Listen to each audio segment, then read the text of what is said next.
All right, we're live. What is up, everybody? This is Marshall Lee of Donkey Dog Projects. It's been a while. It's been a long time since I've done a video on my comic channel. But it's time. I feel like making a video. I've had some thoughts recently, and about obviously you've seen the title and the thumbnail and everything and who's here and everything. So like, I've been having some thoughts in that area, and I'm like, you know what? I really want to do some stuff on my comic channel, and this I think is great, a good topic for it. It really relates. So that being said, obviously, we have here Mr. Cory Kerr. How you doing, man? Doing good. Yeah, thanks for having me on. It's good to be back. Yeah, absolutely. This is the second time he's been on my channel. It's been a long time. We've kind of ran in the same circles and all that. And it's nice to have you on again, man. And I specifically, well, I guess first of all, uh, let's just say like Cory Kerr. We got what CoryKerr.com. You got YouTube. You got Instagram. What would you like to shout out specifically, man?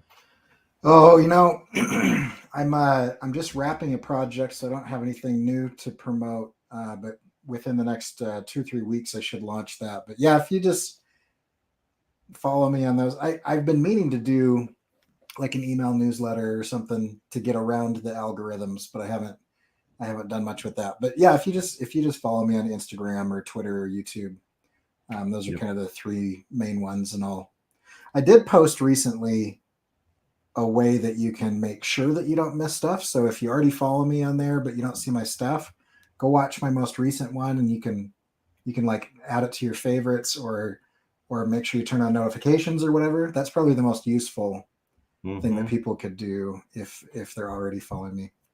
Yeah. Absolutely, and I'm glad you mentioned that because that's literally like it's a big part of what spurred this idea on for this video. The algorithm rebellion slash content versus art. It's kind of it's such a like I didn't even know what to title this or what to make the thumbnail, and I went with those two, even though they're somewhat not the same exact thing, but it's such a big topic that has been rolling around in my head for a while. And Yeah. so this post that you put, like you put it on Instagram, and then I think I saw it on your YouTube as well, but it's specific for Instagram, which is, how to make sure you see in your feed what you want to see in your feed, which is like, Yeah. if there's like, I love Instagram, like that's like probably my favorite. I mean, maybe YouTube's my favorite social media, but maybe my next favorite, because I love scrolling. I love looking at other people's art, listening to other people's music. There's just a lot of creativity flowing there, and I get inspiration from it personally. And it's fun to post it because we do stuff that's visual, Yeah. and the music stuff is also pretty visual too, can be. So that being said, the one thing that always has bothered me, well, has bothered me since Facebook started owning Instagram, especially, is the feed. The Yeah. feed doesn't show what I want it to show me. Like, and now there's more and more ads and stuff. I don't know. You probably can't really avoid that, but I didn't know that they had like some ways to kind of navigate around that until you posted your thing. I probably could have figured it out, but Oh, you it's showed it's a very super simple thing. it's super new. So they Oh, is it? just released it within the last couple of weeks. Basically, they had a they're having a mass exodus. The younger generation hates Instagram compared to like TikTok, for example. You have a lot more potential for growth. Um, and other channels like YouTube is kind of having a bit of a resurgence and stuff. And people are leaving Facebook and Instagram mainly because of two things. One, the younger generation is like, my parents are on there. I don't want to be on the same thing as my parents. But two, you don't have control over what you want to see. So like I have, not a ton, but quite a few, kind of in that range. I've got over 2,000 followers.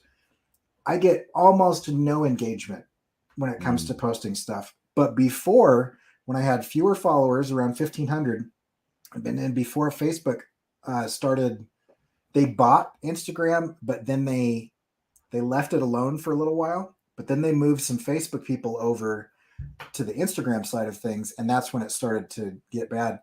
I mean, as my follower increased, as my follower count increased, people were seeing my stuff less and less, and Mm, so they're anyway, yeah, it's and so they had to do something because people are just abandoning the platform because it's so frustrating. And what we have to understand is like at first I was like, why is this happening? It doesn't make any sense. Literally everyone hates it. Like there is not a single user that is like, you know what? I really love, not seeing the people that I follow and like I have no choice over what's going on in my feed, except for the younger generation is starting to because they've kind of been raised with it. Like we're old enough to have seen these changes, but mhm. if you're 20, or 15 or something, that's just the way it's been with the algorithmically driven timelines. And so they're kind of like, yeah, it's fine, but the reason they do it is not because they're trying to give us the best user experience, but it's because it's more addicting and it's easier to manipulate us. And then Mhm. they can charge for like promoting your post or whatever. It's like, hey, I noticed that your engagement's down. It's like kind of like the mob coming by and be like, it'd be a shame if something were to happen to your engagement. It's like, well, yeah, you're causing my engagement to go down. Like, don't Yeah, charge me to make it go back to where it should have been in the first place. yeah, yeah. Well, you said a key word, manipulation, and certainly, and especially learn now. This is a little bit even new knowledge to me. Is this thing that people have been leaving Instagram. So it's interesting because like I've had this complaint. I'm sure a lot of other people have had this complaint. Like it's not like Instagram doesn't know, that Right. that's a complaint. And this is like one of those like last ditch effort type things where it's like, oh, okay, we'll give you a little bit of what you want, but it's still kind of hidden. But unless I guess now. But um, you know, and so there's a part of me like it's kind of funny. Like I put algorithm rebellion. And there's a lot more to this. It's not just I'm not even just picking on Instagram or a certain social media necessarily. But one that like just to kind of play the devil's advocate a little bit is we don't have to pay for any of this stuff, social media and all that stuff. Like Not it's with not like cash. what's that? We don't pay with cash. What? Okay, what do you Well, mean? we do pay. So payment is like it's a barter system, right? Hmm. It used to be like, you had a cow and I wanted some milk, and I Right, had a right. chicken, so I'd trade you some eggs for your milk or whatever, right? Hmm. And then that became a little complex because it's like, well, how many cows is a cart worth or whatever? So then we came up with money, but that's money is only one way of doing it. What they're doing is they're mining our data. Hmm. Um, I mean, sort of with our consent, but not really. Yeah. And so it's not like we're not paying for it. It's just we're not paying for it in really visible ways.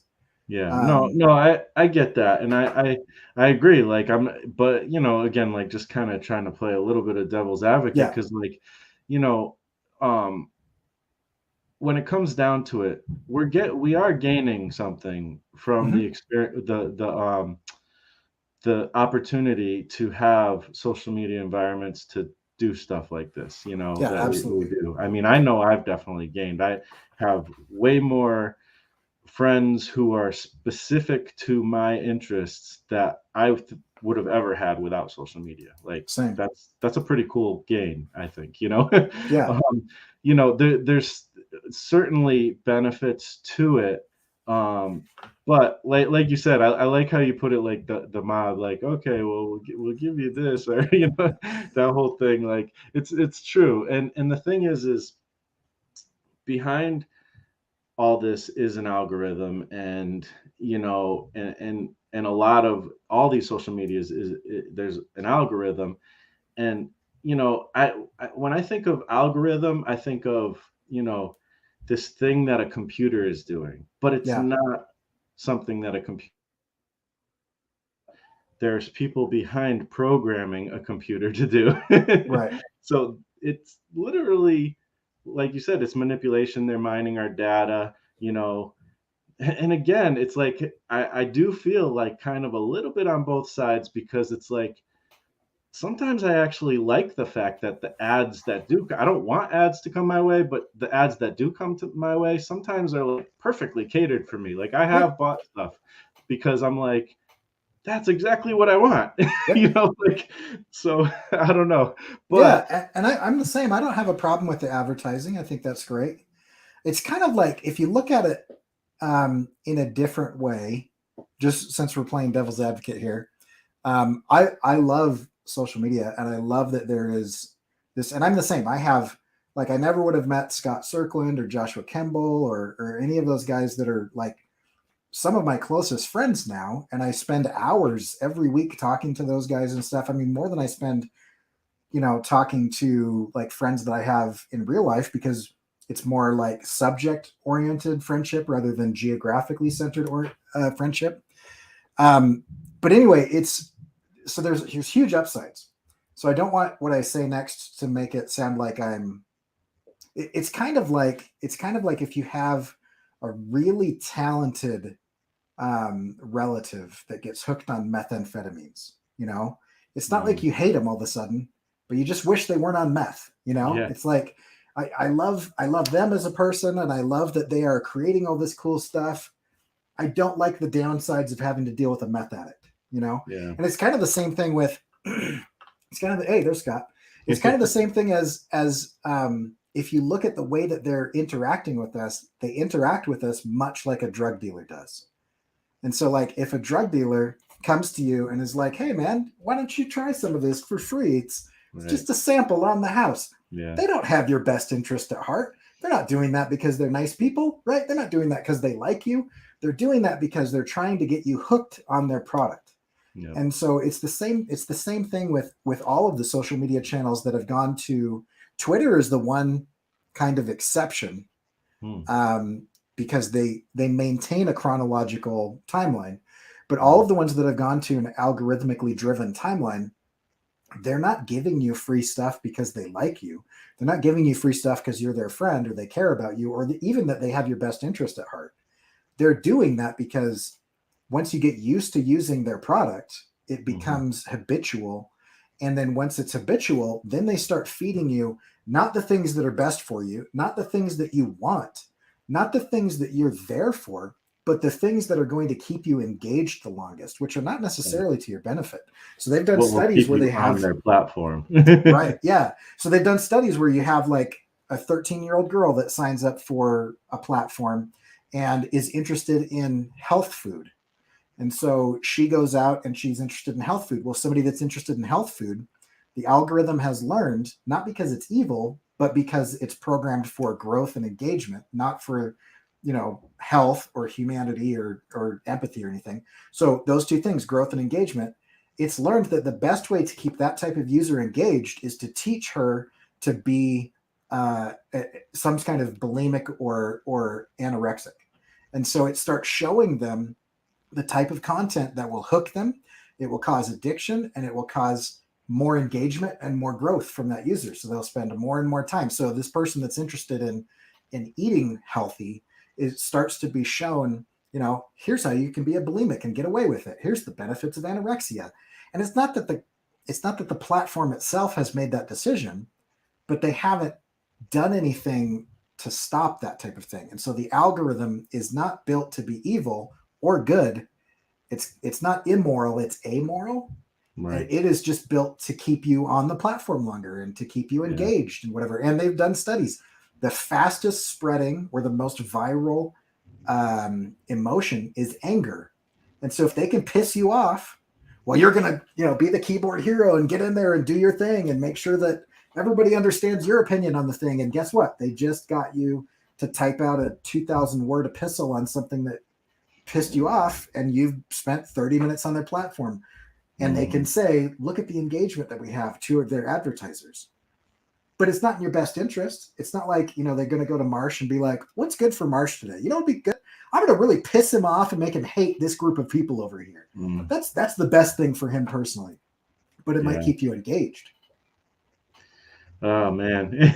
Yeah, for sure. It definitely goes deep, and it suddenly reminded me I was on because I was, you're by the way, Corey's link should be in the description. I'm pretty sure, yeah, I did put it in the description, but since I was posting the link, I went to the link. Um and so I saw that the shirt that you're wearing Oh actually, yeah. and I'm just like it's such a great shirt. It's so good. Um and First Amendment, like freedom of speech, all that stuff, like that's super super important. And now I forget why that connected to the thing you were just saying, but yeah, I don't know, it made me think of that.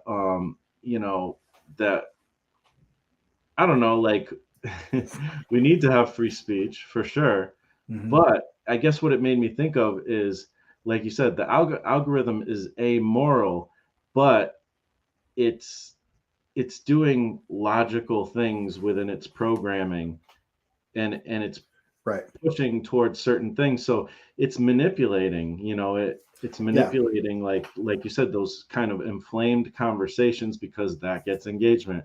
Like, and again, it's so easy to think, okay, this is just robots, this is like we're heading towards the singularity, like like this is what it is, but it's still not robots, it's still, there's somebody behind this. Like, Right. one thing I've been learning recently, because I've been dabbling into possibly getting into coding for a career. I've thought about that and had false starts for many years with that. But one thing I learned recently that I thought was really interesting is computers. We think they're so smart. We call we call this thing a smartphone. There's nothing smart about this phone. There's nothing smart about a computer. Like, a computer is a physical object. It's Yeah. actually literally like, a big part of it is it's a magnet, like and it has like the ones and zeros. That's all it knows. It knows negative and positive, like it's electricity. And and and programmers have to, and that's kind of why computers are real, to me, are really interesting, is because there have been brilliant people who have made what is the equivalent of a rock to into what it is. Right. Like, we've made some inanimate object speak to us, and like interact with us, and us be able to interact with other people through it. Like, it's pretty amazing, and to me, it shows the brilliance of humanity, actually, to be able to do something like that. But the thing is we have to realize also that, these the robots, or the algorithm, there's people behind it, and they have agendas. And I'm Yeah. not even saying like it's necessary, even that isn't necessarily bad. But it's not motivated to serve your interests Yeah. necessarily. As It's you kind of were. like it's kind of like if you look at it like Ultron, if you want to get into comic book nerd, Yeah. right? Ultron, the reason that he is a villain is not because he wants bad things, but it's because he was programmed to want one thing, which is peace. He was programmed to keep the peace, and he logically looked at it and he said, "The most peaceful existence on Earth is if there are no humans left." Mm, And that's kind of what's going on, I think, with the algorithms that are kind of running rampant right now.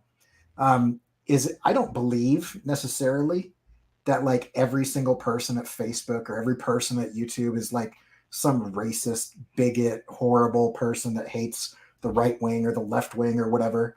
Um, but I do believe that they are incentivized differently, um, that doesn't help the benefit of humanity. And so, if you take any singular goal that isn't well thought out and you give it a huge amount of power, it becomes a problem. That's why good systems have checks and balances, and mm, and there's something to say. if this thing gets too out of control, then we can check it with this. Like, look at the U.S. court system, right? We have laws, and those Yeah. laws have good intentions. Like, don't hurt people, don't steal other people's stuff, like whatever. But if those laws are written in stone and they have no humanity to balance them out, then you have people going to jail because they got into debt, and they're in jail until they pay off their debt, but they can't pay off their debt because they're in jail. And Mm. so, like, so then we came up with, let's have judges and juries and things to kind of like soften this, so we have some humanity. But there isn't any of that. There isn't any of that in the tech side of things. And it's an interesting thing. This First Amendment becomes messy, and it Mm. becomes messy because it was written, and it's like our copyright law, which was written before the internet existed. It's like the Second Amendment, which was written before machine guns and RPGs and stuff existed. Like, these laws, they're good and they have good intentions, but they're several hundred years old, and they need uh, they need some updating and some revising and some things happening. And so, like, the First Amendment, technically, there is nothing going on social media right now that is against the First Amendment. Like, they have the right to deplatform someone. They have the right to say anybody with blue eyes is not allowed to say the word rad, or whatever. Like, they can go out and they can make whatever arbitrary rules they want. They can go out and they can say, anybody who's saying this about this thing, we're going to take that post down, because there's nothing in the First Amendment that states that the government is going to put someone in jail or harm them or take away their property for the things that they're saying. That doesn't come into play. But it's a more nuanced situation, because nowadays the public discourse, the way to communicate and be successful and to learn information and create things and is online. And so these private companies have created a system that is outside of the law, and it becomes, at the very least, problematic because of what you're saying. Like, I mean, it's been shown facial recognition is racist against black people, and I don't necessarily think that there is a bunch of people that are like, what would be really cool is if we locked up a bunch of black people who didn't do crimes.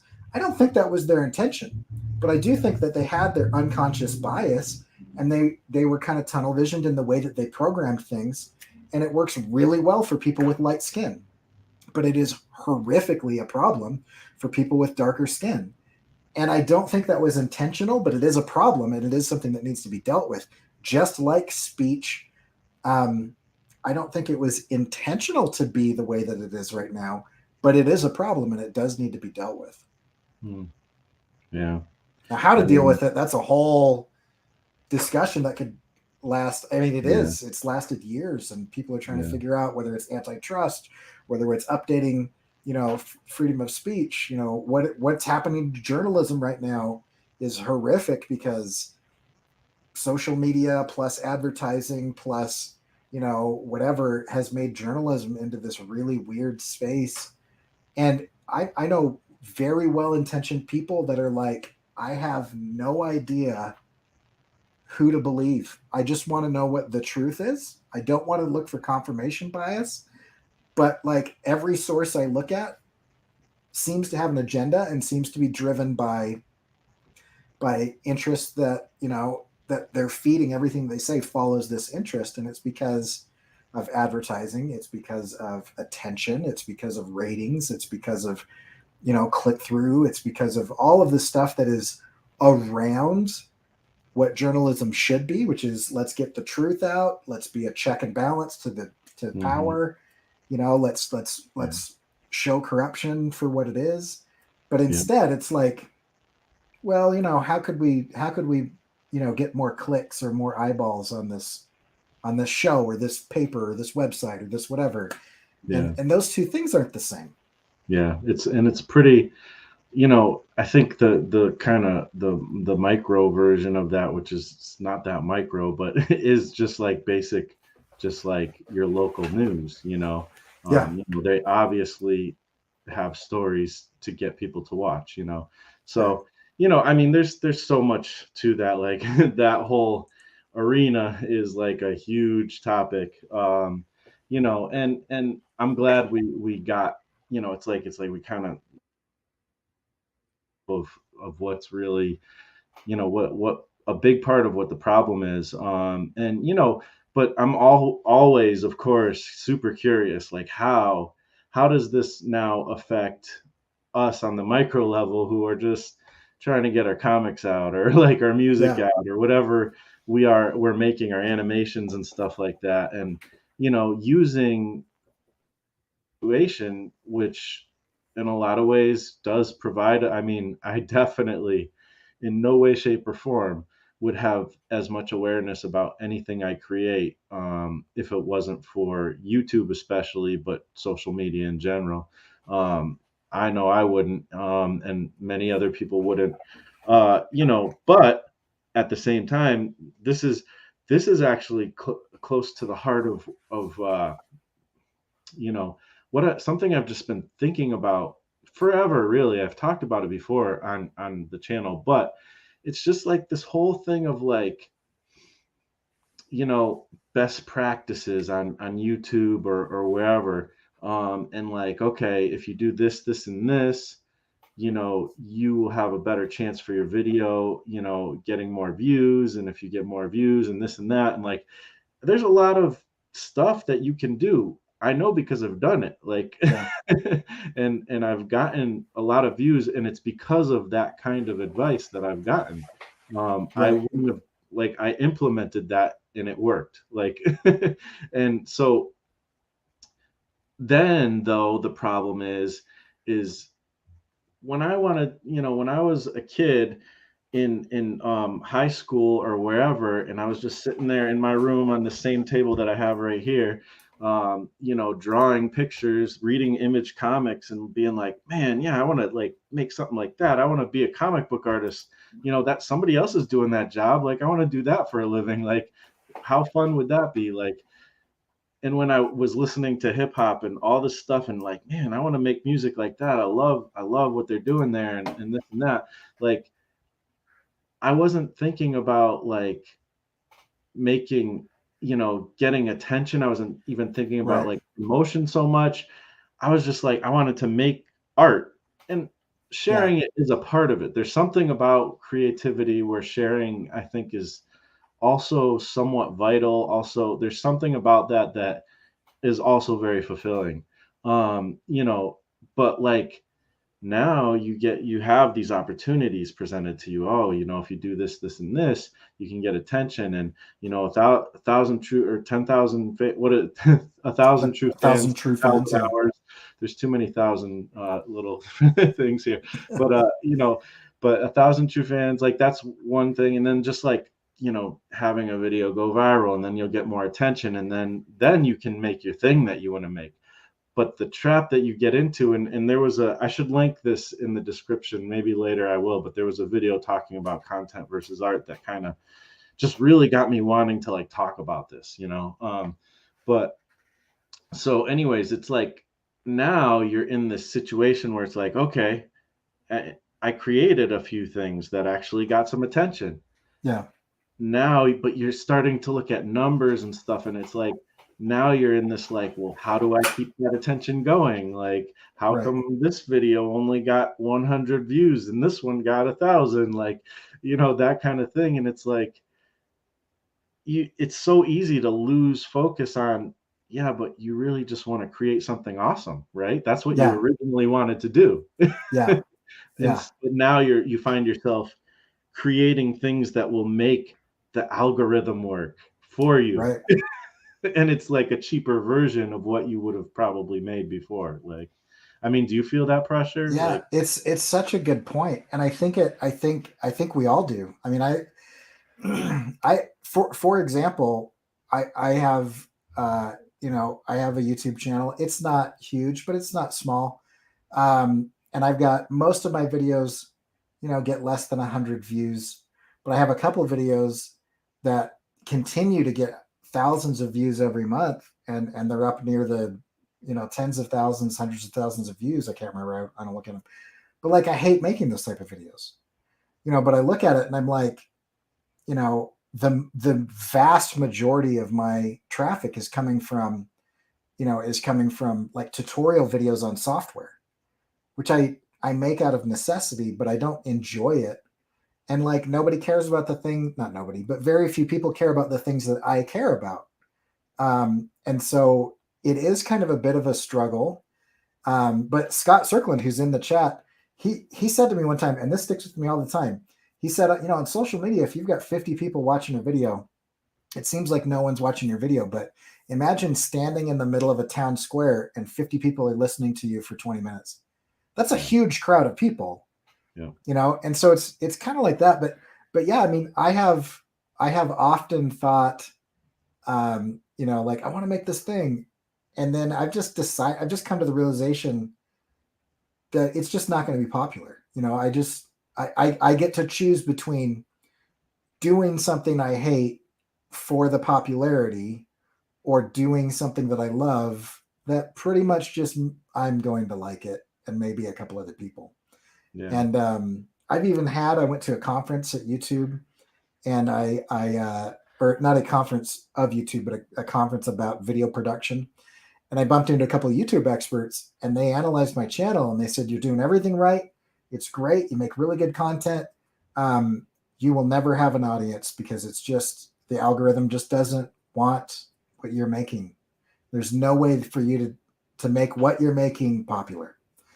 Mm.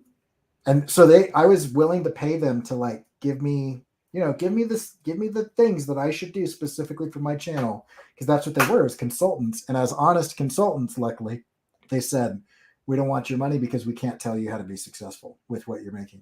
And so I literally, on YouTube at least, have to make the choice of, do I spend my free time making something that will be very popular and that I can look like, hey, look, I make these things and hundreds of thousands of people like them, or do I make what I feel like I'm called to make and the things that I like making, which oftentimes make people feel uncomfortable because I'm talking about things that they don't want to recognize. Nobody likes to hear that they're addicted, or that they're being manipulated, or that they're being taken advantage of, or that, a lot of the messaging that I have is like, there's this threat out there, and you're getting eaten up as a cog in the machine. Well, I mean, I personally like, I don't know, I don't know. I personally very often resonate with the messages I see, you bringing through.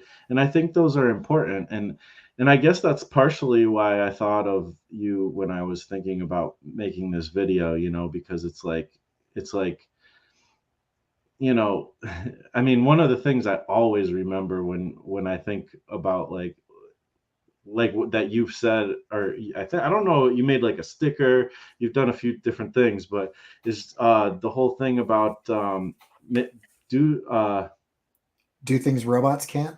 do things robots can't. Yeah, I was trying to think of the phrasing, but like I love that. Like it's great. And you know yeah, I mean, I got into these creative things not to serve this algorithm. And again, it's like it's such a tricky slippery slope, because I'm not saying you shouldn't do some of that, but Yeah, um you know like it just you start to make stuff for the algorithm, and not only that, you are now supporting the algorithm slash the people behind the algorithm's purpose and not your own. yeah, You're serving a whole, you're helping their website be good, and Diest here, Diest Cartoon says, "That's how I feel about TikTok. I'm stuck having to stick with one thing to the point I couldn't continue posting there most of the time." Yeah, you get, and that's the thing, you get stuck. Like, now I made this one thing that's popular, and unless I keep making that one thing that's popular in different versions, I'm not gonna keep my status or whatever it right. is that you're getting from that. Yeah, and you see that happen. You see that exact thing happen a lot, where something will hit, and that person either runs with it or does something else, And if they do something else, it's almost like the algorithm punishes them because it's like, no, I told you what I wanted, and so if you're not going to do that, then I'm going to. And and I the problem with that is I want creative people to do what they're driven to do, right? And Yeah. there are very few creative people out there that are like, I found the one thing that I want to say for the rest of my life and the way that I want to say it, and I am just going to wake up every morning and say that one thing in that one way, and Yep. it'll be great. It's like I actually want, people to wake up and say, I thought of something new, or I experimented with this thing, and whatever. But when you're talking about computers, they are the best description of a computer that I've heard is it's a pattern recognition machine. It doesn't create and it doesn't innovate, it doesn't emote, but it does recognize patterns really, really well. And Mm. so if you are the type of person to do something that disrupts a pattern, you're going to be punished by the computer for that. Mm. But if you can follow a pattern, you will be rewarded if that pattern fits into the rut or the niche or whatever that they want you to be in. Mm-hmm. Um, and that's kind of a problem, but it's kind of useful. It's like kind of everything that we've been talking about. It's not bad. It's very helpful in a lot of ways. I mean, like patterns are extremely useful in our life. You think of like driving without pattern recognition, without knowing that that blinker on that side of the car indicates that that car is going to do a left-hand turn, or that color of lights lighting up at a specific time means that car is slowing down. Like those recognitions of those signals and patterns have been codified to help us interact with each other, and it's super useful. But when you put all of that into a computer and remove the humanity from it, it becomes a huge problem.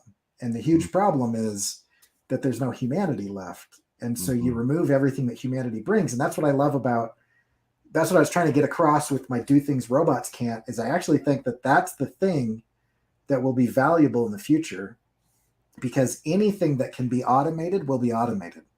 Mm. And what cannot be automated will become extremely valuable because it will become rare. Because the other thing that computers do really well is mass production. And so if I can recognize a pattern, and reproduce that pattern, then that thing automatically becomes less valuable because it becomes ubiquitous. Mm-hmm. Whereas if there's something that I can do, like be human, engage with people on a personal level, emote and empathize, and feel things and think things and innovate and reason, those are all things that computers can't do because they're pattern recognition machines. And all of those things have patterns in them, but are not driven by patterns. Mm-hmm. And so, the racist who's been radicalized in the KKK or something that meets a black person that doesn't match up with what he thinks, he will de-radicalize because it's breaking a pattern, Mm-hmm. right? But an algorithm that is written by the KKK will never de-radicalize because it doesn't think and it doesn't feel and it doesn't empathize. It just does what it's told to do. Yeah. And so if It's artists, programmed. yeah, it's programmed literally.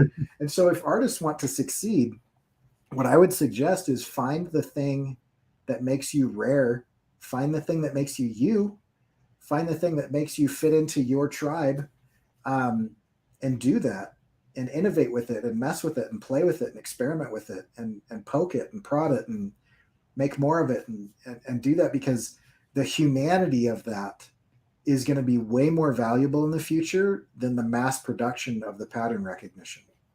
Yeah. Yeah, totally. And man, I think you definitely hit on some interesting stuff there with the patterns and you know, if there's anything, it's kind of funny, like do what robots can't, like something that humans are actually pretty darn good at is messing up patterns.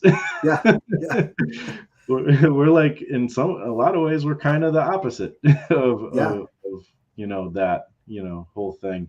And I mean, I think about obviously like kind of the more obvious like examples of things like punk rock music and stuff like that, and things where like rebel is part of their code, Right. and even in that, it's the same as everything else. Even in that, there's a pattern that forms, and that even needs to be subverted, at times, and all everything always needs to rethink this. We've gotten to a point where it's like, okay, yes, but not all the time, yes. Like whatever the Right. situation is, Yeah. So, Yeah. And and there's so I many. think go Sorry, go ahead. ahead. Sorry. I was gonna say there's just so many examples of that where a good thing becomes either not a good thing anymore or a bad thing because it becomes rote and mundane and repeatable. And punk rock is a really interesting example because initially, the Ramones and the Sex Pistols and all those guys, they came out and they were doing punk rock. And then there became a uniform for punk rock. It's like, Yeah. if you listen to punk rock, this is the way you dress, this is the way you wear your hair. And even some members of the Ramones were like, I got kind of tired of the uniform. And I was like, how does punk rock have a uniform? Like, it doesn't, you know what I mean? Like, that's Yeah. the antithesis of everything that genre of music was about. And it seems like that is a thing that we do. And I think there's a biological imperative. I really enjoy looking at biological imperatives. Like, why do we do this? Like, why is it, for example, that my eye goes to something that's moving? And it's because there's a biological imperative to see predators. And so, if I have a whole scene in front of me and there's a big cat out there that's moving, that thing's probably going to eat me. I have a biological imperative for that, right? And so a lot of the things that we end up doing are driven on biological imperatives. And one of those biological imperatives, unfortunately, is repeating patterns. Because, well, if he ate those red berries and he died, I'm not going to eat those red berries anymore, right? And so then, And you can't eat any more red berries, no matter what kind of berries they are. If they're right, red, you shouldn't eat them. But yeah, and then the pattern, raspberries are pretty good. right, and then the pattern becomes a problem because there's one type of bad red berry, but then you've got strawberries and raspberries and all these other types of berries that are just fine that you're totally missing out on.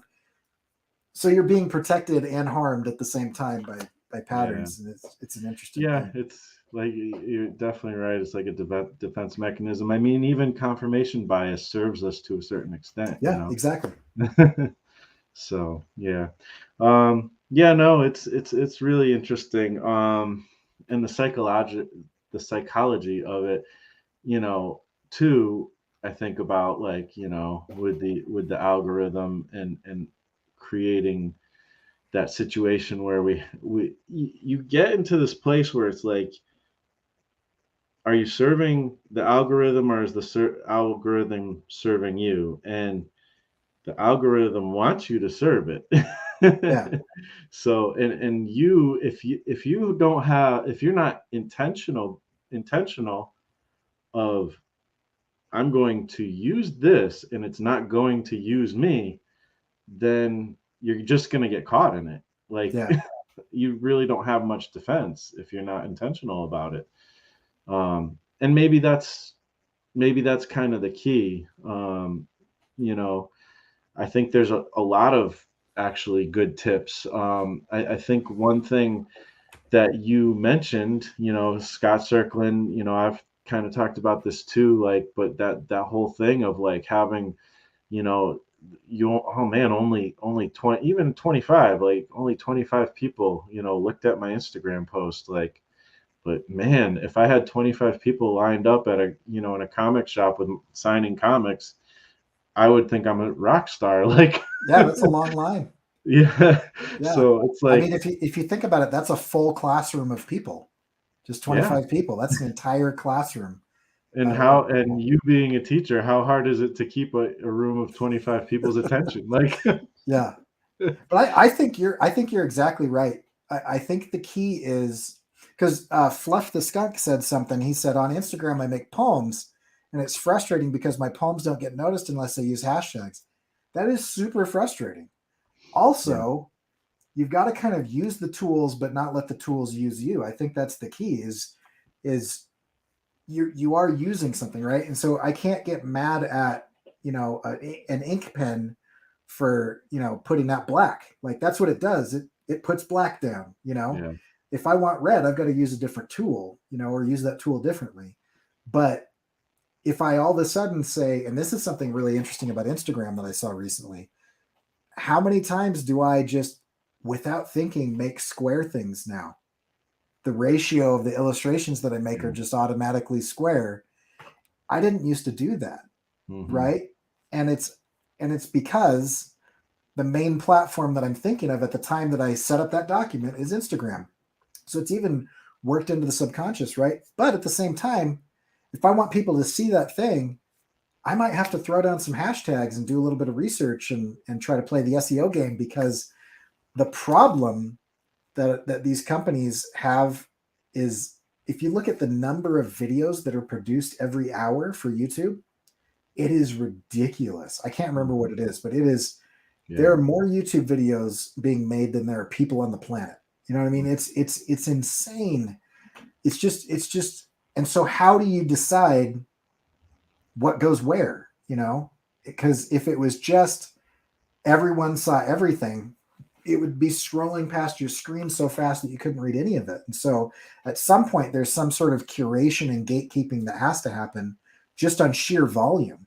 And Yeah. then you look on the other side of like, well, I don't necessarily want, somebody saying horrible things about different groups of people or radicalizing people into violence, or, so there's some content moderation and things like that. But ultimately the idea is, um, if I'm making something and there are people out there that want to see it, I should be able to reach them.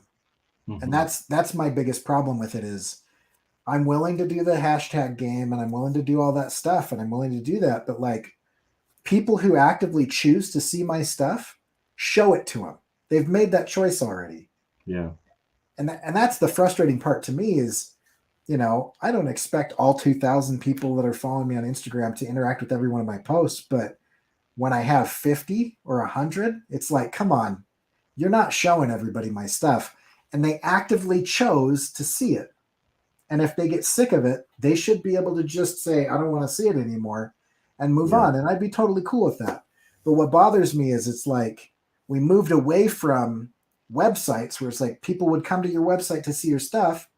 And it's like, well, let's all go here now. It's like, okay, cool. Let's all go here. It's more convenient for everybody. But then once we all got there, they're like, but now you got to pay to play and you can't see everything. And we're just going to show you the stuff that's going to piss you off or keep you engaged more, or keep you scrolling. And it's like, that's not why I came here. I came here because I want to see Scott's stuff and Marsha's stuff and Frank's stuff and Jim's stuff. I came here to see my friends' things and the creators that I enjoy, not Yeah. so that you can manipulate me and teach me things or addict me to something that I'm not interested in.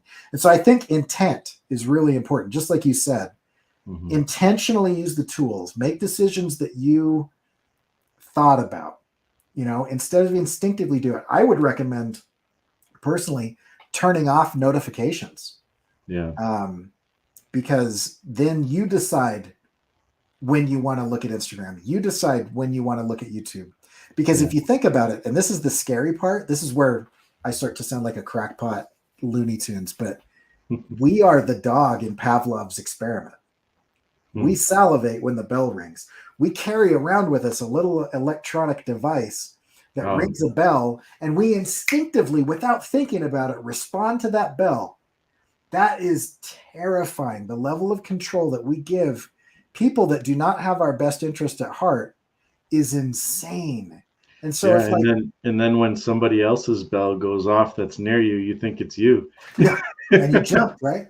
I mean, Yeah. think about that on a neurological level. Like, Oh yeah. they've rewritten our brains to respond to an audible sound or a vibration that they can get us to act by ding, just a little bell rings and we behave the way that they want us to behave.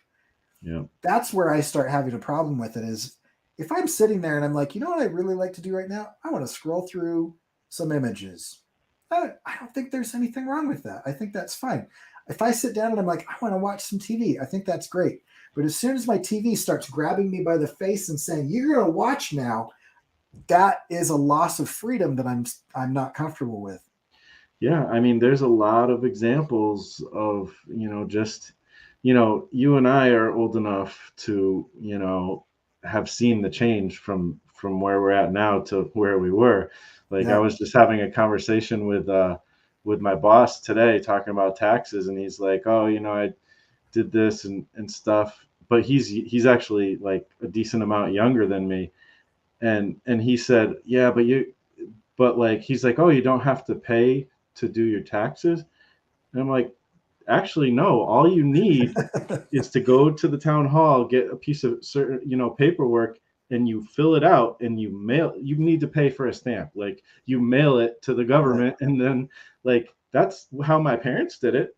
I don't Right. do it that way. I use TurboTax or whatever. Like, Yeah. you know, but like that we pay for convenience, and but Yeah. people who are come from a younger generation, it's like they didn't know there was even another way to do it. Right. Like, and but that's just one little example of like how, I mean, it does it really affect when, again, being at the age I think we are, you see this, and it's like, I mean, I'm around people who I care about, and they're looking at their phone, like, and Yeah. and I'm like, my phone's in my pocket, and I'm just sitting here twiddling my thumbs because, like, yes, I want to look at my phone too sometimes, but when I'm with my family, I want to be with my family. Like, Yeah.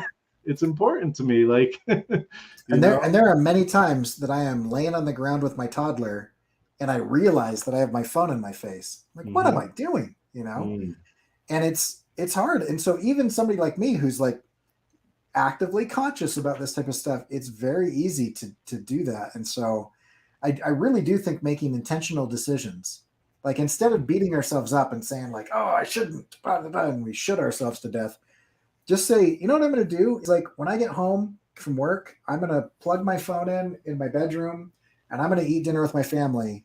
And I'm not even going to have my phone in my pocket. yeah. And like, is the world going to end if you're not instantly connected to like every piece of information that exists? You know, Yeah. not really. You're going to be fine, right? Uh, and I think that's going to be huge for our significant others, you know, for our kids, for our parents. Yeah. It, And you know, yeah, it's and scary. and like you were saying, like you get down on yourself, and that's what I was trying to get to actually before with the psychological effect. Like now we're intuitively like serving this algorithm, and then we feel bad when we don't do it right. Like Right. we feel bad when we're not getting the interaction we want to get, or whatever it is, or we didn't post a video this week or whatever. Like, Yeah. all there's so many things, or like even on a very like the family level, like Facebook. Like if you're not on Facebook in some families, and if you didn't like respond to like the invite to go to a party where everybody's going to look at their phones all day, like you are a bad person, because you didn't respond. And I'm like, just call me and tell me about it. I didn't look Yeah. at Facebook for 5 days. Like, I don't know, Yeah. like what, you know it's just it's pretty insane when, especially when you have come from a world where, the only form of this was there was one phone in the house, and hopefully the cord reached all the way to your room. Like Right. Yeah. that's not, people don't even know that. Like, and I'm just starting to feel like, the old guy, like, emporium here. But Yeah, and um, that's one of those things too. I often feel like this old curmudgeon that's yelling at the kids, "Get off my lawn!" But I'm like, no, I think this is important. It kind of like a chainsaw, right? I recently bought this like cool. Oh, ironically, I saw an ad on Instagram and it led me down this rabbit hole, and I bought it. I bought one of the products that was advertised to me, and it's this like fire pit, and anyway, so it got me thinking about this stuff. That's probably why it's on my mind. I think chainsaws are super useful, right? And as long as I'm holding the right end and I'm pointing the yeah, sharp end towards the wood, you know, that's great. But just because a chainsaw is useful and benefits me in my life doesn't mean that I should turn it on and snuggle it in bed. You know, I mean, like there are things in our life that we should make choices about. But I don't think chainsaws are evil or that they're bad or that if I use a chainsaw I should feel bad about myself or yeah, whatever. It's kind of the same thing with electronics and social media and stuff. They're great and they're super useful. And I'm a heavy user of those things. Mm-hmm. But I also recommend that like there are certain areas of your life where you unplug and you allow yourself to be a human. One of the things that I tell my students is the difference between programmed time and unprogrammed time.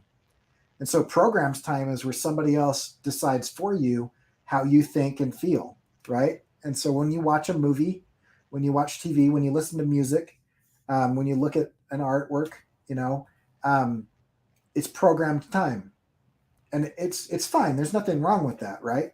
I like having that experience. I like watching movies or playing a video game or whatever.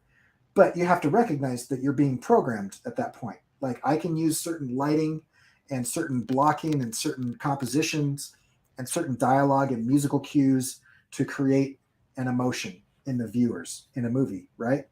But Mm-hmm. just as important as that is unprogrammed time, where I'm deciding how I think and feel, where my brain and my soul and my heart and my mind and the combination of all of those things that make me me are allowed to be who they are and breathe and think and do things and interact with other people and interact with nature and interact with the environment and make things that I want to make and not that something else wants me to make. And that's Mm-hmm. where I think we're losing our unprogrammed time, which is a huge concern to me because I think the loss of unprogrammed time is literally the loss of the individual, and we just become in mass. And if everybody's the same, then why are we here? Like, what? Why do you exist as a person if you Yeah. never act like a person? Yeah.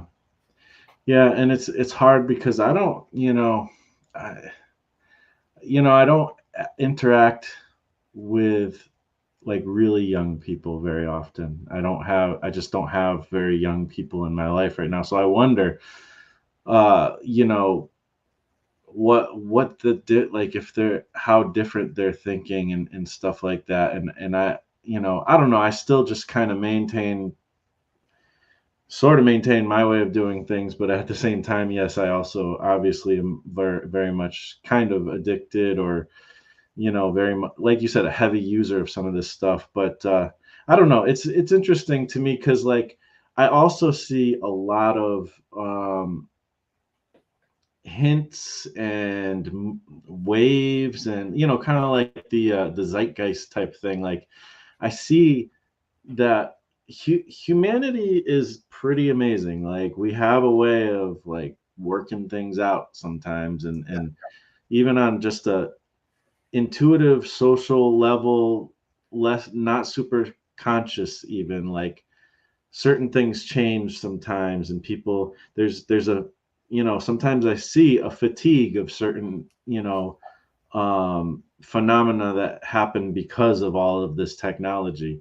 And some people do, even if they're not thinking about it, they are rebelling against it, in Yeah, different ways. And um, there becomes some more awareness to things. And I mean, even on TikTok, like you have a lot of times you'll run across these posts where it's like, stop scrolling. And, you know, even those I'm starting to think are part of the whole system because I see it a lot now, yeah, but at the same time, it's nice that there are some, like you said, like these checks and balances. And I just feel like humanity, like humans, we're not gonna all. I mean, we're just not gonna 100% fit into this technology move. Like even there's it's less and less now, but there's still a lot of people that I come across who are like, I don't even have a phone, or I have a flip phone or whatever, like, sure, or I don't even have email or this kind of thing. Like, but that's even getting smaller because even mothers and grandmothers and grandparents are more and more involved in this technology as well. So that's a little bit sad and also a little bit interesting. It's always interesting when I see an older person, kind of embracing it as well. I don't know. It's just very interesting, but I do feel like humanity finds ways of kind of transcending that sometimes. I don't know if it's hopefully. strong enough sometimes, but yeah. Yeah, and I agree. I think, and I mean, to a certain extent, like I remember before the internet was really that big. When I graduated from college, I mean, it was around, but it was predated YouTube, and MySpace was just starting to be a Right. thing and stuff. And there was a big pull for me as a single guy to be like, what if I just bought a boat and just checked out from humanity and just decided I'm a guy that lives on a boat by myself now? And Hmm. I almost did that. And there have been several times in my life where, I've been on a motorcycle ride and I'm like, I could just do this. I could just like live on the freeway. And I spent several weeks at different times like doing the whole, you know, kind of Jack Kerouac thing. But at the same time, I I want those people in my life. You know what I mean? Like those people that are like that have a differing opinion than everybody else. I'd like to hear their opinion, and Hmm. sometimes the only way to do that is to use these tools that they're abandoning or not using, and I do think that there is something of a loss when there isn't a public discourse, or when the public discourse is all, like you were saying, is all trending, unified. This is the thing that we're talking about right now, and this is how you talk about it. And you're not allowed to talk about it this way, but you are allowed to use these words. Um, that becomes concerning. I'd love, with respect and empathy, differences of opinion and different types of people in the mix. And that's one Yeah. of the good things about it. But it's also one of the things where it's like, but when you do that, you're using a chainsaw, so there's always the potential to get hurt. Yeah. You know? Yeah. It's certainly tricky. Like you said, it's good. It's good and it's bad. Chainsaws can do good and bad. Computers can as well. Yeah. It's like you want to like solve it, but you can't. Like I mean, as you get older, you kind of realize that a lot of life is like that. Yeah. But yeah, I don't know. I feel like I think it's worthwhile kind of thinking of ways to thrive and subvert at the same time, kind of using the stuff while at the same time not letting it use you. I think that's a pretty big key. Um, and just knowing that you're always, if you're not paying attention, you're always liable to be used by these things.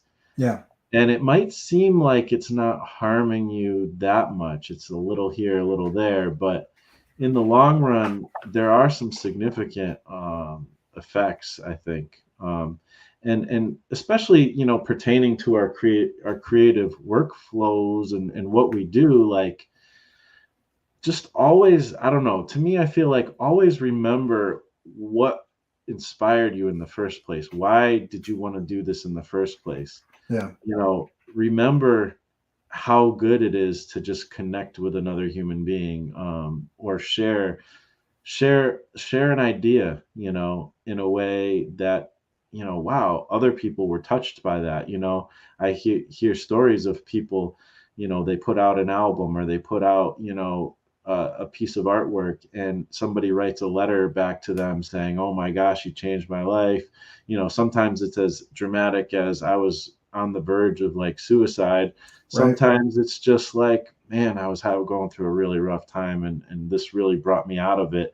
It's nice to know that somebody else thinks similarly or something like that. Like, these all these things, I mean, those are like a little bit more dramatic and a little bit, but even on a subtle level, like, I haven't done a video on the comic channel in a while. So today, or yesterday and today, I was setting up this video, and I'm also going into my, analytic type stuff and just looking and seeing, because I really haven't been keeping up with stuff.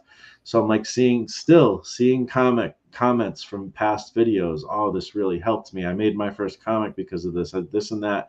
Like, and it's so nice to That is feel like cool. there's actually people on the other end who are benefiting from this, and it's not just like me working for the algorithm. you Yeah. know Yeah. And I think you're a great example because you hit hard on the comic thing, and it got big, and a lot of people got really excited about it and continue to get excited about it.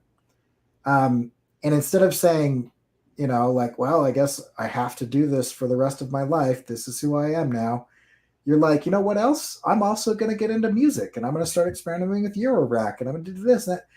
And I think that's awesome. And at no point in time did you do the other thing where you're like, comics suck and I hate them now. But you're just like, no, I'm a whole person, and Yeah. comics are one part of what I enjoy, and there are other parts of what I enjoy. So I actually guess I have a question about that. How has that been in this whole? I mean, you've transitioned a couple different times from different creative pursuits. What's your experience been with that? Both with people and with the algorithm. How has that been? I mean, that's really what spurred this conversation on, and it's like it's a struggle, Um, you know, and it's crazy how in some ways almost like addictive it is or something, or because it's like I basically took a year-ish off, maybe even 2 years really. I haven't been at it like I was. And you know, it's like I still always in the back of my mind, I just like feel like I'm abandoning a group of people. Mm, Like, yeah, it's just it's there and it's like and there's that, but there's also, I didn't stop liking comics like you said. Like I yeah, still have ideas for comics, and so it's like and then it's like okay, now I'm doing more music. So do I make a channel on music? And I have, but I really haven't put my all into it because there's other parts of me too that's like it's nice to not be attached to have to make content, right, instead of right, art. I mean, this thing behind me, like the Eurorack, like I mean, like I um like so before I was making comics, I was doing 100 days of making comics often, and I'm like I'm trying to make a career with comics. I'm trying to do this. I'm trying to do videos, helping other people with comics, all this stuff. And it's like I am making some projects and stuff, but like it's also kind of it becomes almost like a big burden. And like the music, because it's not so attached to like a group of people, and I'm not afraid that, oh man, I'm going to lose my subscribers or lose views or whatever. And like so it's not attached, so there's that. And then like the thing is like I come home at night, and like the last couple weeks happen to have been like really busy at work. Like I work a manual labor job, I'm tired, and I'm like I can't, like if I had to sit there and do 100 days of making comics, and I'm like I'm trying to get this comic finished, I wouldn't I would have a really hard time with that. But like with this, it's like I've come in here, like even if I have no aim, I come in here and I just start twiddling knobs and making sounds, and like there's no point to it. It doesn't get recorded. It happens. I'm get tired and I go to sleep. And I had a blast. yeah, It was an outlet. I just did something creative and nobody had to see it. I do yeah, want to share some of it. I just put out an album, like, I want to share, but the detachment is also, it needs to be like some kind of healthy balance to have things that are detached and don't have to go towards an algorithm. And even when you are making creativity that is also doubles as content, I feel like um you have to, and that's part of what this how this came about, is like you have to do stuff. Like if you really want to do something but it has no chance of like catching on as an algorithm because you've studied how the algorithm works, like still do it anyways. And even before, when I was trying to hit it hard, I would make those videos, but I would also, if I really wanted to make a video about something totally off, I would, because I'm mhm, like, I'm not going to just serve the algorithm, Yeah. but I feel like I need to be more intentional about it sometimes. I love so much of what you just said, especially the idea of just making things because you want to. It kind of reminds me of like early on in every artist's career. I think we all kind of fall into a trap of like trying to monetize everything that we do, and it's like sometimes you don't have to do that. Like not everything that I make has to turn into content or has to turn into money. Like sometimes just the act of creation is valuable to me as an individual. And if after that, if I feel like I want to show it to people, then I have these tools that some people will look at it. And I think that's a really healthy way of doing it. It all depends on your goals. When I Mm, first started getting into comics, creating comics, um, I was listening to all these people, and they're all saying you got to know what your goals are. Are you trying to break into Marvel or DC? Are you trying to do an indie scene? Are you trying to get a job as a storyboard artist or whatever? And I never fit into any of those things because I just want to make comics because I love comics and I love creation and I love art. And I wasn't trying to achieve anything with it. I just wanted to get better at it and tell stories. And so like every piece of advice that I got back in those days, I was like, this doesn't fit. And so there's this idea out there that like everything you do has to be productive and monetized and mm, content and whatever. And it's like you could also just be a human and enjoy stuff. I kind of look at like a lot of I wonder if this whole influencer thing is going to implode at some point, because I look at people and I'm like, did you have a good time on that hike? Do you like hiking? Because it felt like you put on your makeup and you got all dressed up and you got the right lighting, and it's like, did you go on a hike or a photo shoot? Because sometimes you could just mm, go on a hike. yeah, Sometimes you could just not shower that day and throw on a hat and just go on a hike, yeah, and just enjoy the hike.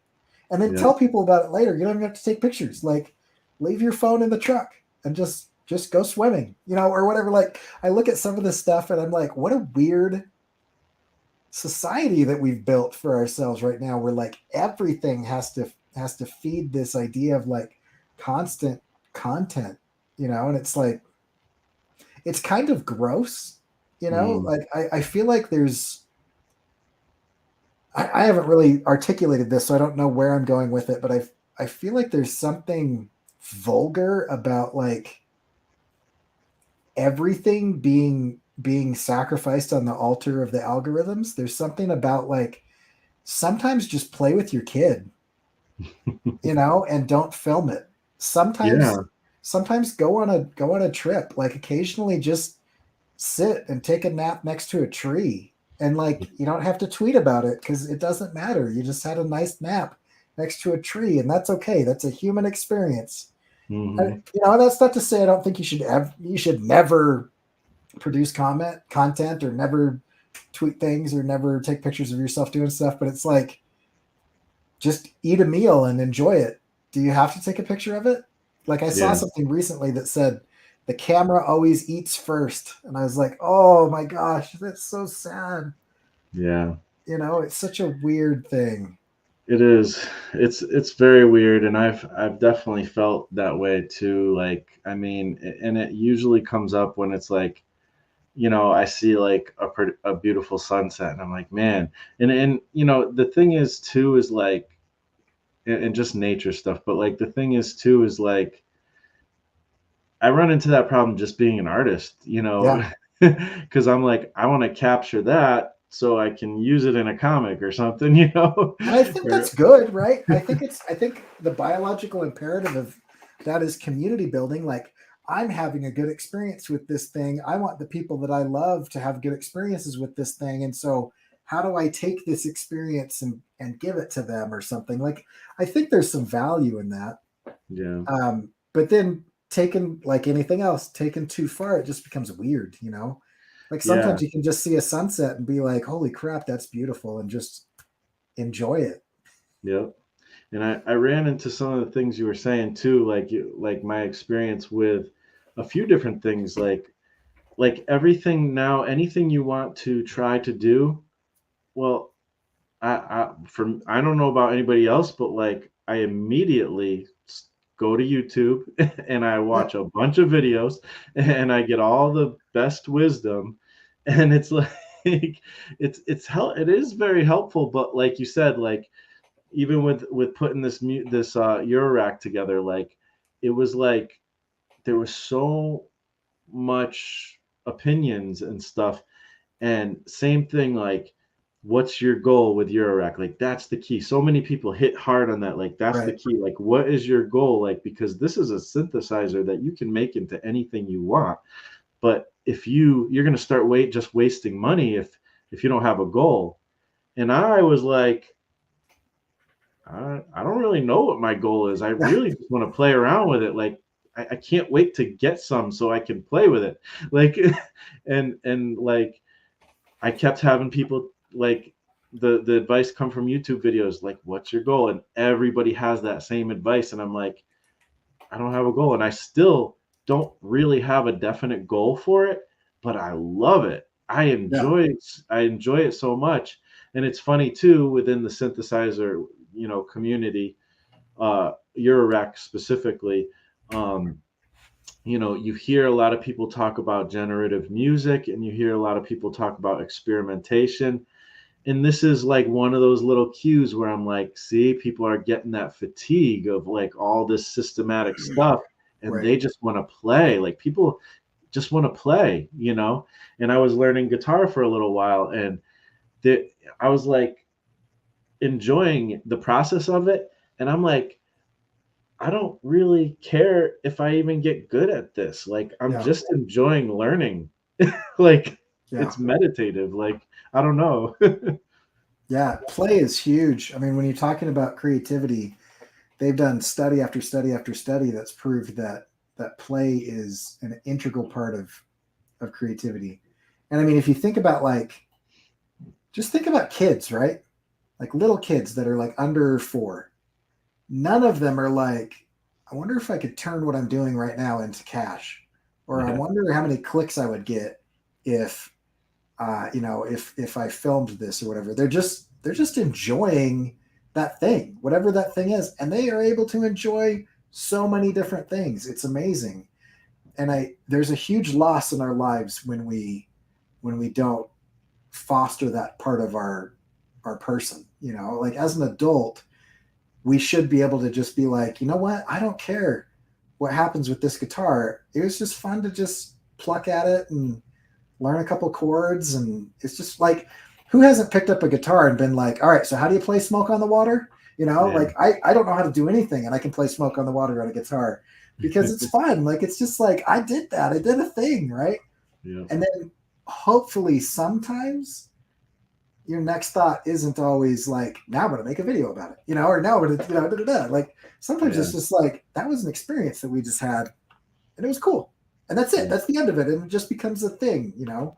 It's just an experience that I don't know. I mean, I like we're heading towards like the singularity, is usually talking about like the robot rebellion or whatever, but like we are actually heading towards like a different type of singularity where no one creates anything anymore and Hmm. we all become the same person, like we all like head towards, you know, conforming to the one thing.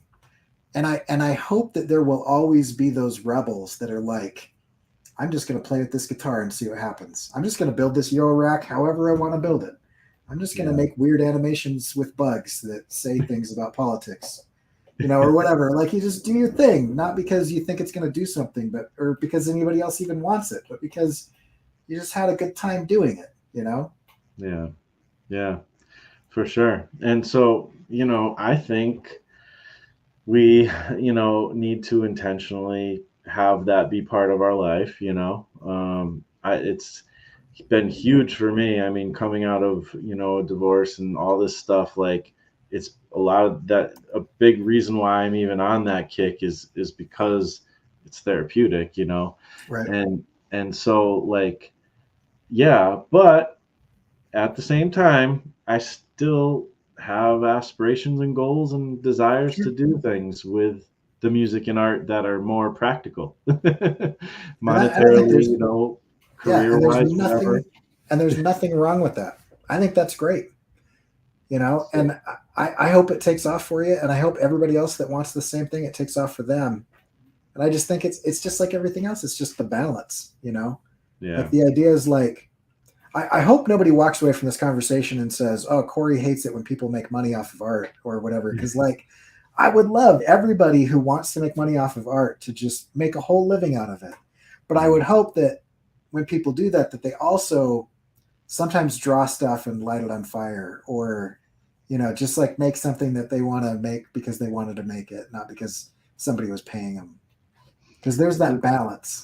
Yeah. And the thing that's tough too is with art, with creativity, it's like there's this huge ceiling for what is possible monetarily, but it's also one of the hardest things I feel like to make a living. Like I'm getting interested in getting into possibly coding, or like you were Right. talking about storyboarding. Like I can go on Google right now and find out how much those people make. Yep. But what I tend to do with my naturally with my music and art isn't those things. Right. And they don't have, a specific value. I can't follow a career path to that, you know, without being super creative about. I mean, you can do it. Social Sure. media, that's one thing that's cool about social media, is it's giving us the opportunity to do some things like that. But programming, like, all I really got to do is this certain path, and I'm suddenly making a whole lot more money than I was making before, Yeah. and there's demand for it. you Yeah. know so, like, Especially right now. yeah. Yeah. No, and you know what? That's one thing that I've realized is like you can be creative. I think programming is a very creative pursuit, but Yeah. it's an analytical creative pursuit Hmm. rather than a right-brained pursuit. And oftentimes they've found that there are a lot of musicians that end up in programming, and it's because the two balance each other out with the right brain left brain thing quite a bit. And so I know quite a few artists that are like, I do art at work, so when I come home I'm like creatively exhausted. Yeah. And so I think and there's so many different ways of doing this, but one way that seems to be like consistently repeatable is that you do something at work that doesn't exhaust you so that you can come home and do what you want to do. And that's such a nice balance to be able to like, I make the stuff for the dollar and then I make the stuff for me. Yeah. And usually, if those are the same thing, it becomes really hard. One of them has to go away. Like years ago, decades ago, I decided I want to be a photographer and I fell in love with it. And I loved it so much. And I read books about it and blogs, and I started teaching myself. And I was having such a good time. It was this new way of creating. And at the time, I was already a videographer. And so, like, getting into photography increased my videography, and it improved my graphic design. And then I got to the point where I was like, I think I can start making money off of this. I immediately hated it.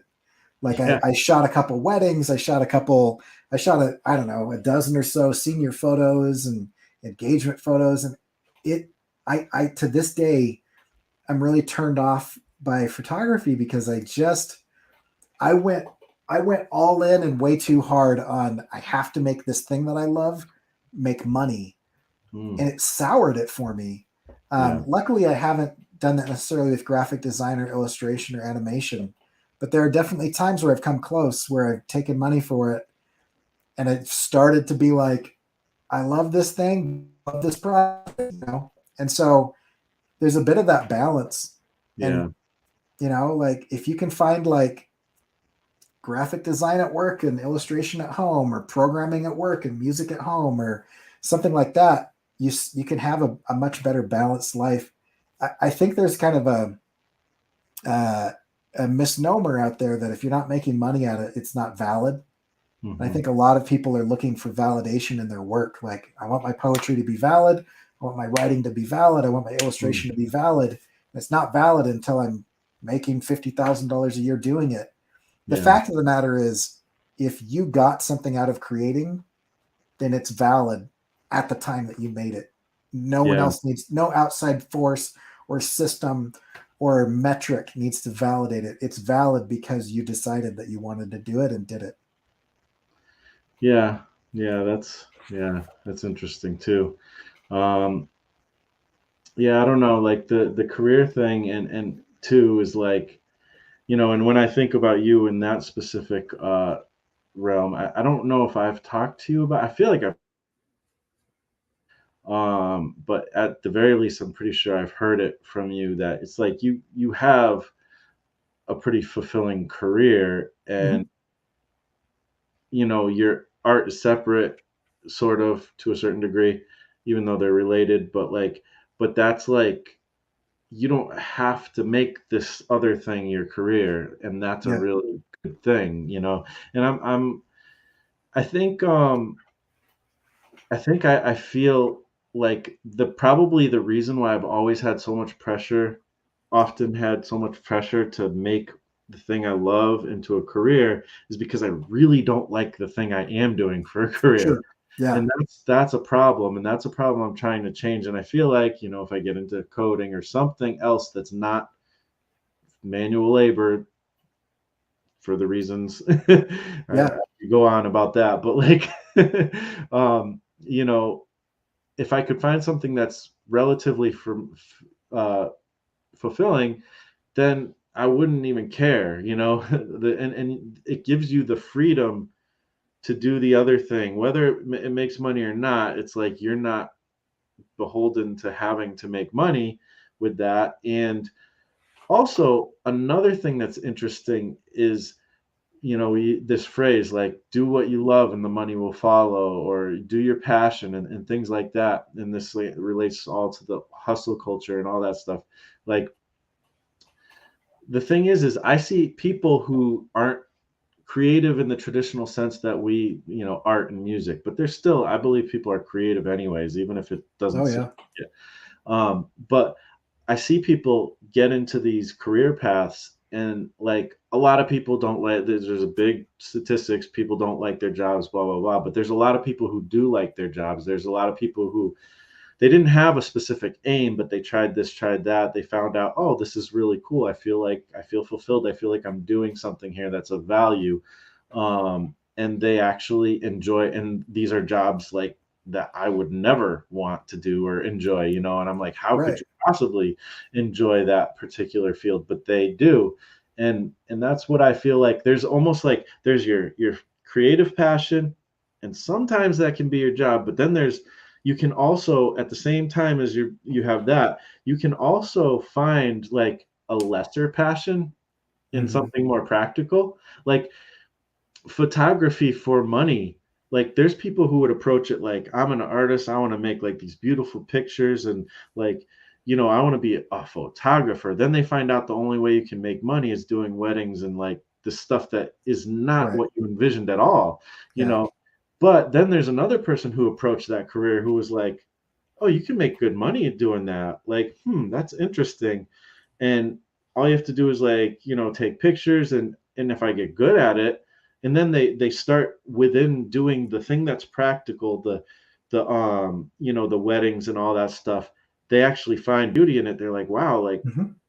I really made this look even prettier than it was, Yeah.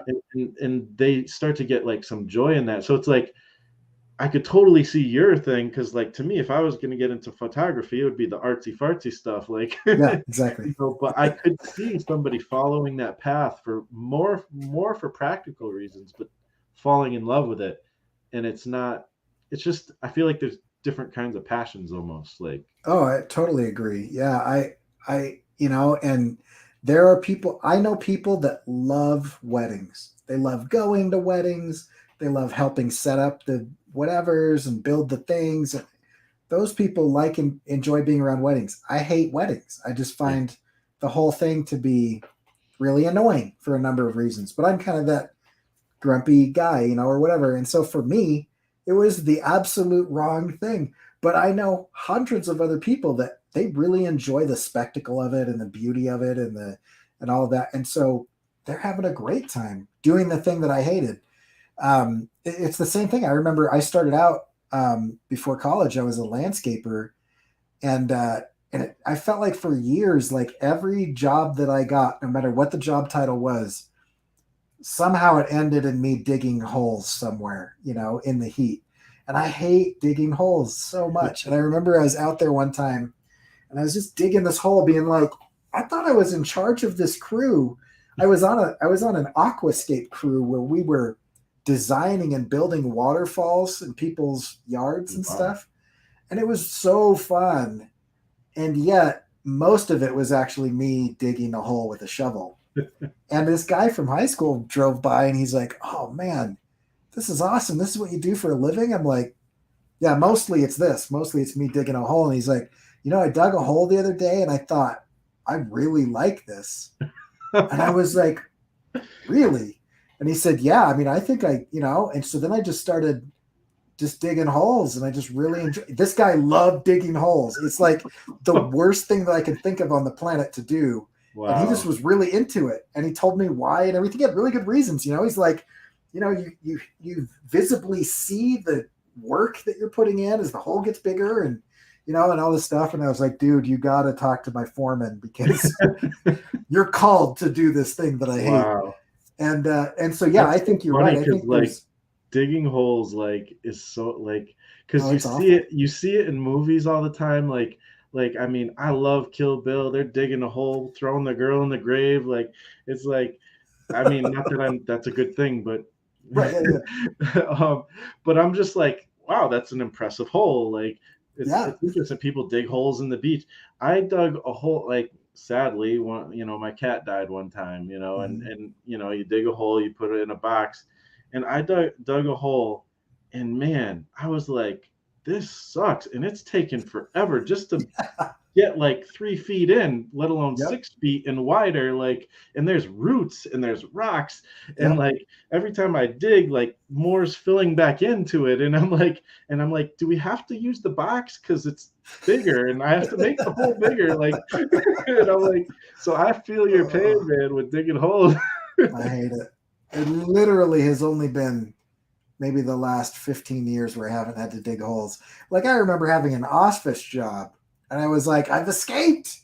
I get a desk and a computer and I get to sit, you know? And then they're like, hey, we need somebody out back. And I was like, they're going to ask me to dig a hole.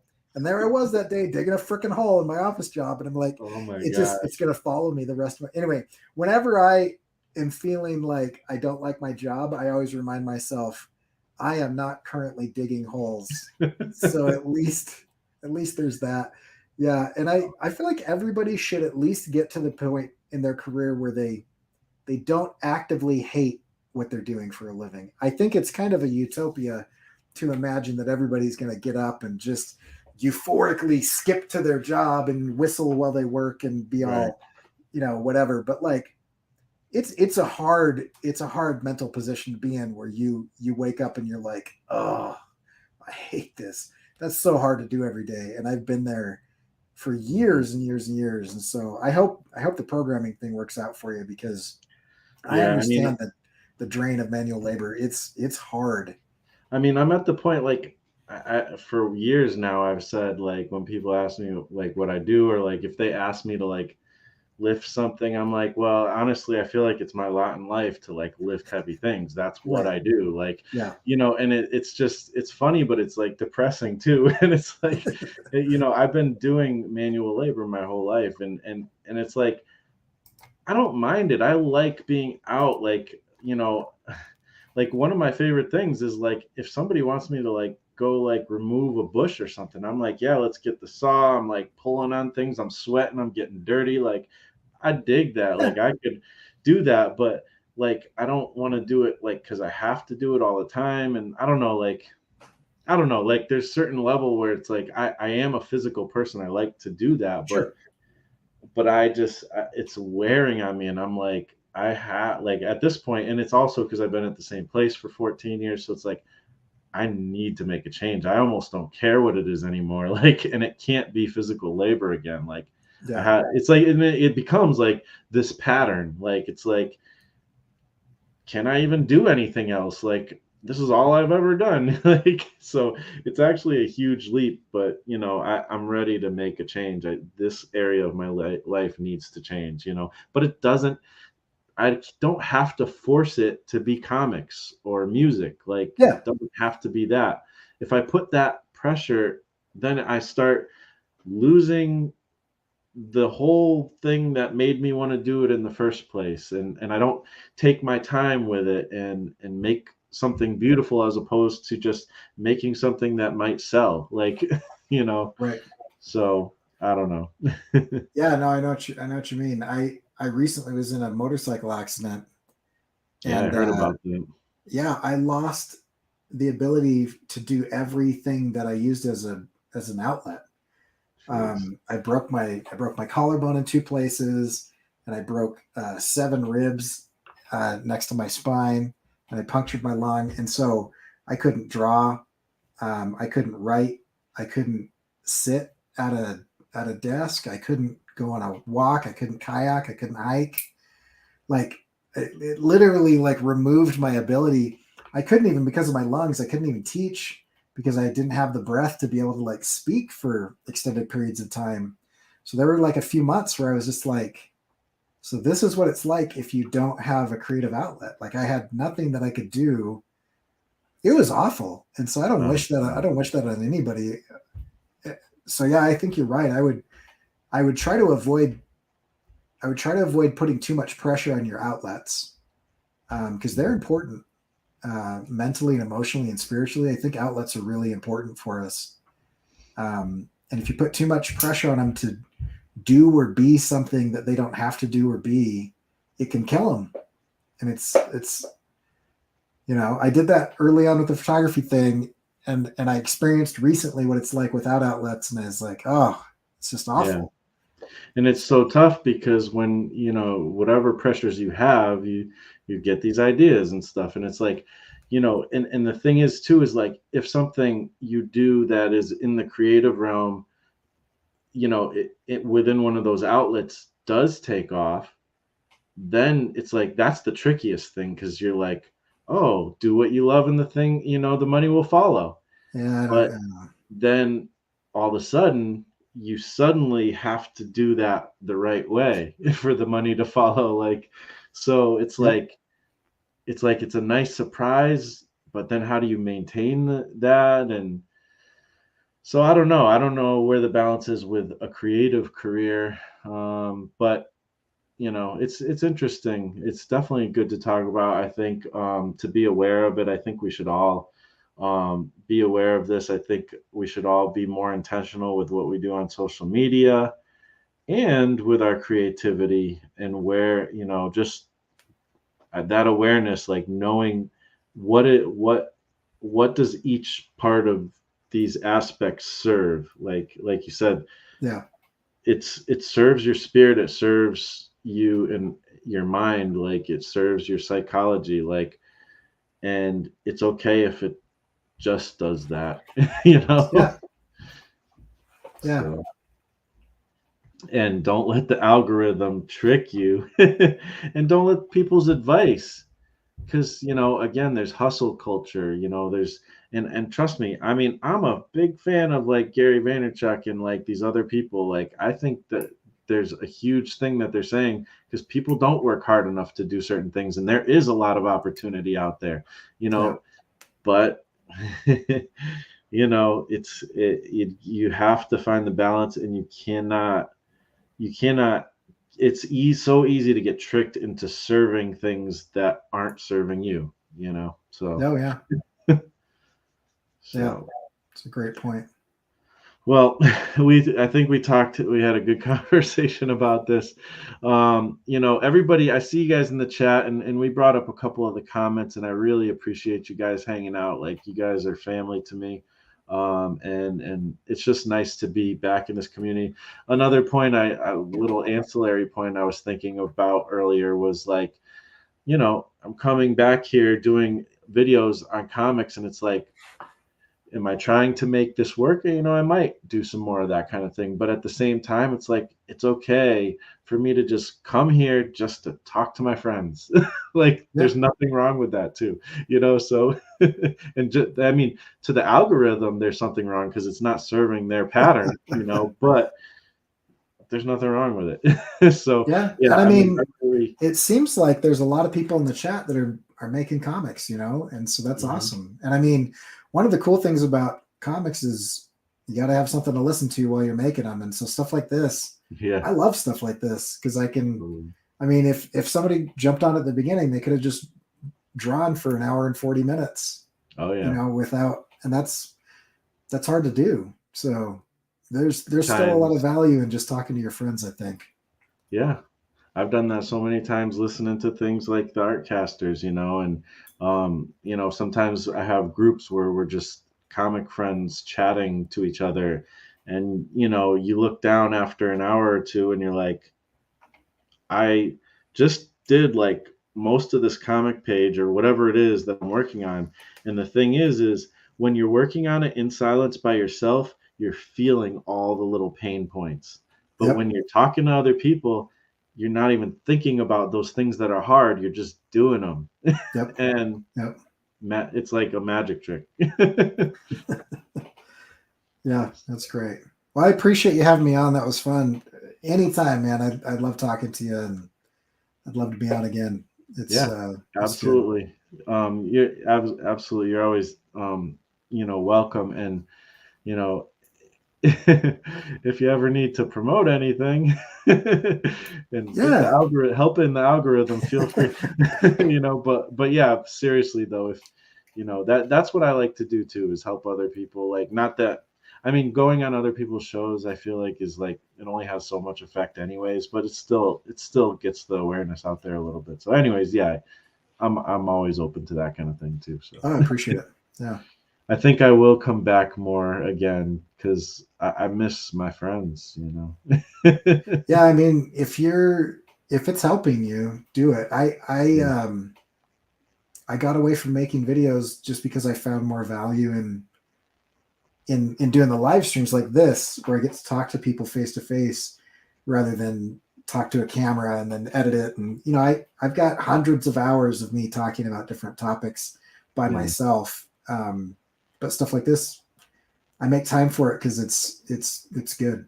It's helpful. I like talking to Yeah. Scott and Josh and everybody, and it's good. Yeah, especially on that one too, because you guys like are like even showing you're like doing your art while you're talking and stuff. Yeah, So I thought about doing that today, but I'm just like, I haven't been on for a while, so I need to just focus on it. yeah, that's cool. So, but yeah, man, thanks for coming on. Thank you everybody again for watching, and we're gonna sign out on this one. And I think I'll be back soon. You know, I don't think I might even make this a weekly thing again because it's just, I think it's a helpful thing. Like, I just enjoy chatting with you guys and hanging out. So, but anyways, thank you again, and we'll talk to you whenever the next one is.